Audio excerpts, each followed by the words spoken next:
Woodshop. My name is Steve. In my last video, I demonstrated for you the construction and assembly of one of my custom woodworking projects, which was a long gun display rack. And in that video, I talked about the importance of using templates when you have repeating patterns in your work. Let me start by saying that you can make a template out of virtually anything, depending on how you want to use that template. If you're using your template simply to trace a shape onto a piece of wood and then cut it, you can make that template out of paper or cardboard.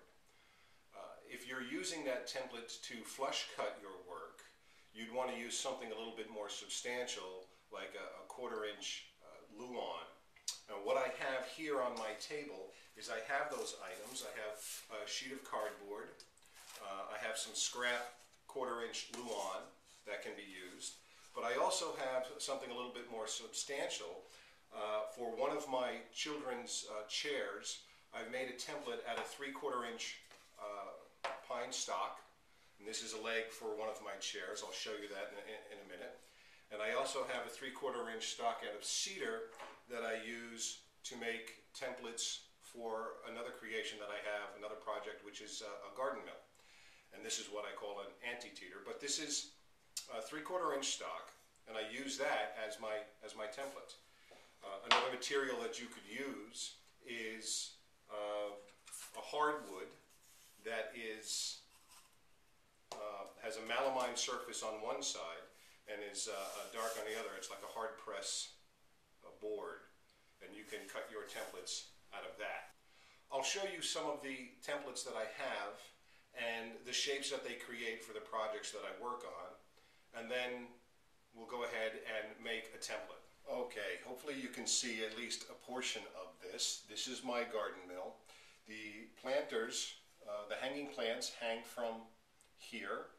I have this video on YouTube. You can see the demonstration of this particular piece. But the template that I use is to create these arms here that hold the props when the plants are on it. The props actually rotate on a ball bearing system, so you can access each plant. But when the weight of the plant is actually put on here, I have to use these arms to support the weight. And I have to make 4 of them per unit, and they have to be identical. So what I've gone ahead and done is I've made this template, and you can see that this template matches this arm. So when I'm creating this particular piece, I use the anti-teeter, is what I call it, template, and draw out my pieces, cut them flush, and sand them down. On another project that I have, I make children's chairs and table sets. And there are 2 chairs per set, and each chair obviously has 2 legs to it by this design that I have here. And what I've gone ahead and done and created a template out of 3/4 inch pine stock that actually is that template right there for the leg. So when I'm making these chairs, I don't have to refigure and recalculate all of my measurements and dimensions. I've done it once. I've cut out the template, and now I use it for all of my chairs. This is the design that I've come up with for this chair. So it's 3/4 inch pine, and I have it. You can see that it's relatively beat up and messed up, but I use it often, and I make my templates for the chairs. Okay, the last example of a pattern I want to show you is my own Adirondack lounger. On this particular lounger, it's made from 1 inch select knotty cedar. It's very sturdy in its construction. However, as you can see, it is there's not a magic trick, there's no strings or wires. It's very, very lightweight to move around. I have it set on wheels, but the The object here is to show you the patterns that I use, the templates that I've created so I can make these pieces, these projects. The first pattern I want to show you on my Adirondack lounger is the rail that the entire chair is based off of. Now this rail that runs this way here is about 78 inches long, and I have to duplicate this repeatedly. Both sides have to be identical. And since I'm only tracing it on a full board of cedar, I've decided to make it out of cardboard, and I'll give you an idea of what it looks like actually out there. Okay, so the rail is now templated on cardboard, and I trace it out, and then I cut it with a jigsaw. I'm going to try to be as steady as possible for this next piece. But here you can see my hardboard pattern for the adjustable feature on the Adirondack chair. And I've measured all of my curves and all of my holes here, and now the pattern simply is used to duplicate this piece. I no longer have to, when I'm building this piece of furniture, have to calculate my dimensions, my measurements, my circles. I simply trace it out and cut it. On the backrest here of the chair, I have 5 slots that actually make up the traditional shape of an Adirondack chair. The outside 2 are identical, the inside 2 are identical, and the center one is unique to itself.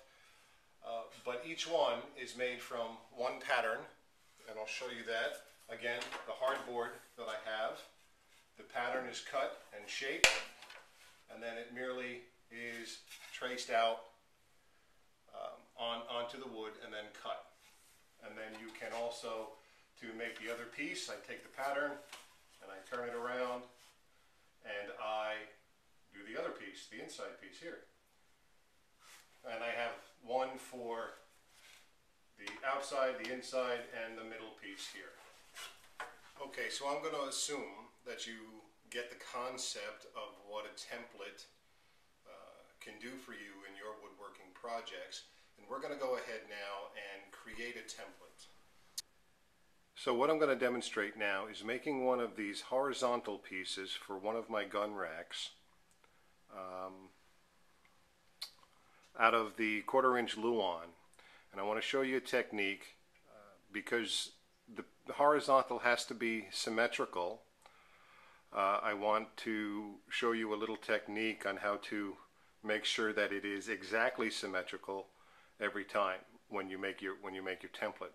Now we're going to make one of these horizontal piece templates without the tombstone up on top, so it'll just have that curve right here that goes over. I think that's a handsome feature for one of the racks, and I'd like to do that. So I'll show you the construction of that template. What I have here is a scrap piece of 1/4 inch Luan, and I'm going to make the template out of this. Now my horizontals on my gun racks are 21 inches long, but all I'm going to do with this piece here is make half of the horizontal piece, which makes the project so much easier. But first what I'm going to do is I'm going to grid it out into 1 inch squares, and I'll show you what that looks like. So here is the beginning stages of the template gridded out. It is 10.5 inches across by 5.5 inches vertical, and I have gridded out 1 inch squares so I can make my shapes. This is a standard technique that you would use to duplicate shapes that you see.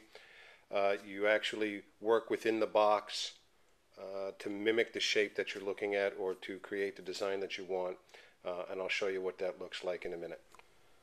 Okay, so I hope you see the pattern that I'm recreating here, or actually creating.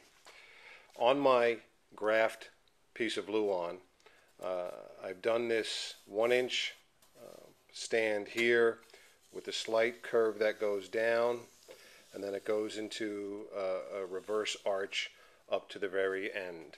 Now, since this is a 21-inch piece and this is only 10 inches, 10.5 inches, what I'm going to do when I cut this piece out to ensure that both sides are going to be symmetrical is simply flip this one over at its center point and then copy it again. Instead of trying to draw out this arch right here and this reverse arch right here on another piece or on an extended piece of the Luan over here, I'm going to just use this for the left side, flip it over, and use it for the right side. Then both pieces will have identical arches and reverse arches in it. And I'll show that to you. I'm going to cut this out now. It's very simple. Goes down, comes up, stops at a block here, and comes straight down. So we'll take a look at that. I cut out this piece, this shape, on my bandsaw. Cut to the just before the line and then sanded down to the line. That's always a good idea. And now I'm going to transfer this piece to another piece of 1/4-inch Luan, and I'm going to trace both sides. Show you what that looks like. Okay, the cutout piece is on my other scrap piece of Luan here, and my scrap piece of Luan has a little bit of a bow in it because it's a scrap piece of Luan, but I'm going to use it as a template and I'll be able to straighten it out. I'll just put some weight on it. But I'm going to trace this end out, show you, and then trace the other piece out. Okay, really 2 seconds here. So I've traced this piece on my Luan. Now I've made these 2 register marks so I know exactly where to line up my piece, but what I'm going to do is simply flip this piece over, position it here. I'm trying to do this one-handed here, but position it here, and then trace it out again, and then I'll show you the completed. Okay. Now we remove that and we have 21 inches of a new horizontal template. Now I'm going to cut that out on my bandsaw and we'll have the finished product. And this is the finished template for a horizontal for one of my gun racks. I cut it out on the bandsaw and then I sanded it down. My concern and your concern should be that this curve here matches this curve here. So when you look at it, it is symmetrical, and I'm doing this by myself here, but you look and say, okay, that looks pretty good. I left these registration marks here because when I mount it to a board, I'm going to screw it down and use it on my router table to flush cut or flush trim the edges so it'll be nice and smooth when I put my profile on it. So instead of screwing into the actual stock of the wood and leaving holes, I'll leave myself an extra inch on either side, hold it down, put the routed profile on it, flush trim it, put the routed profile on it, and then cut off this extra inch here. Well, I hope you enjoyed this little video presentation on working with templates and the importance of templates. Until next time, take care.